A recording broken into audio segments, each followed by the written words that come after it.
اب جبکہ اتنی کتابیں ہیں تو پھر مزید کتابوں کی ضرورت کیوں؟ ہر سلسلے کے بانی نے اپنے مریدین کے لیے کتابیں لکھی ہیں اور تعلیمات کا سلسلہ جاری اور ساری ہے۔ اللہ کے رسول علیہ الصلوۃ والتسلیم کی مشہور اور معروف حدیث ہے جامع الصغیر کی، ذکر الانبیاء من العبادہ، کہ انبیاء کا ذکر کیا ہے؟ بولیے عبادت۔ کیا ہے؟ عبادت ہے۔ ذکر الصالحین کفارہ، ایک روایت میں کفارۃ من الذنوب آیا ہے، ایک روایت میں ذکر الصالحین کفارہ آیا ہے۔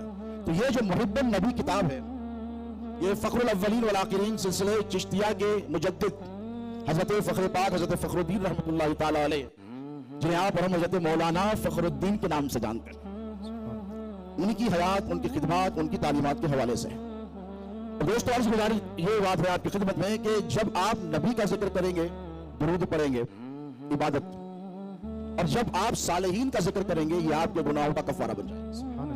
تو گویا جو قاری اس کتاب کی قرات کرے گا یا اسے پڑھے گا، خدا کی عزت کی قسم رسول اللہ کے ارشاد مبارکہ کی روشنی میں وہ اپنے گناہوں کا کفارہ کرے گا۔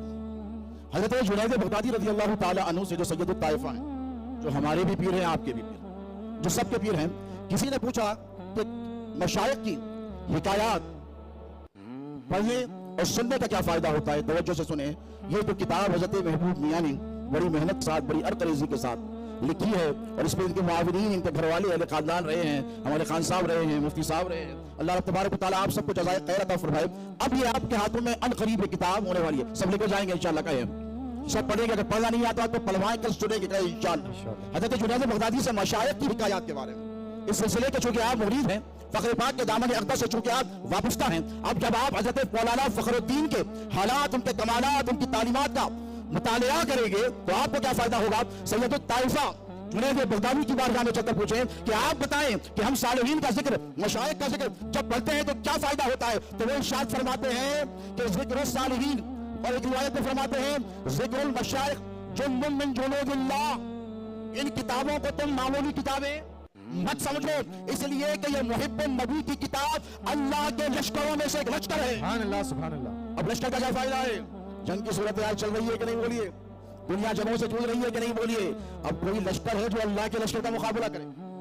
تمہارے ایمان پر حملہ، عقیدے پر حملہ، تمہاری سوچ پر حملہ، فکر پر حملہ، نبی کی محبت پر حملہ، آل نبی سے عقیدت اور محبت پر حملہ، کبھی وہابیت کا حملہ، کبھی خارجیت کا حملہ، کبھی یزیدیت کا حملہ، کبھی ناصبیت کا حملہ، کبھی لادونیت کا حملہ۔ خدا کی عزت کی قسم سید الطائفہ پر قربان جاؤ، تو سب کے پیر ہیں، قادریوں کے بھی پیر ہیں، چشتیوں کے بھی پیر ہیں۔ وہ ارشاد فرماتے ہیں کہ صالحین اور مشائخین کی کتاب اور ان کے حالات کا پڑھنے کا فائدہ یہ ہے کہ یہ اللہ کے لشکروں میں سے لشکر ہیں اور مریدین کے خروج کو خوی کرتے ہیں۔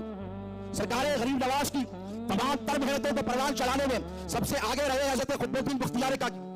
90 لاکھ مسلمان ہوئے لیکن کوئی قطب الدین بختیار کاکی کا مقابلہ نہیں کر سکتا۔ اس مشن کو آگے لے کر بڑھے ہیں حضرت بابا فرید گنج شکر رضی اللہ تعالیٰ عنہ، اور اس مشن کو آگے لے کر بڑھے ہیں حضرت نظام الدین محبوب الہی۔ خدا کی عزت کی قسم قربان جائیے، محبوب الہی کی دور رس نگاہوں کے بیٹے دلی پر ہے، نگاہ اورنگ آباد پر ہے۔ سبحان اللہ، سبحان اللہ۔ ہندوستان میں ہزاروں شہر ہیں، جنوب میں ہیں، شمال میں ہیں، شرق میں ہیں، غرب میں ہیں، لیکن ذرا سوچو اورنگ آباد والوں، تم کتنے خوش نصیب ہو، وہ ہندوستان کا روحانی معمار اور بادشاہ جس کی چوکھٹ پر 6 بادشاہوں نے حاضری کی تمنا کی۔ نظام پاک نے بس یہ کہا فقیر کے گھر کے 2 دروازے ہیں، ادھر سے آئے گا ادھر سے نکل جائے گا۔ سبحان اللہ۔ فرمایا جسے اللہ نے تینوں دنیا کی حکومت دی ہے، یہ چند دن کے بادشاہوں سے محبوب الہی ملاقات نہیں کرے گا، نظام الدین ملاقات نہیں کرے گا۔ تو ذرا سوچو اورنگ آباد والوں، اس دھرتی میں کیا تاثیر ہو، اس زمین کی کیا برکتیں ہوں گی کہ محبوب الہی نے یہاں پر ہزاروں پالکیاں روانہ فرمائی۔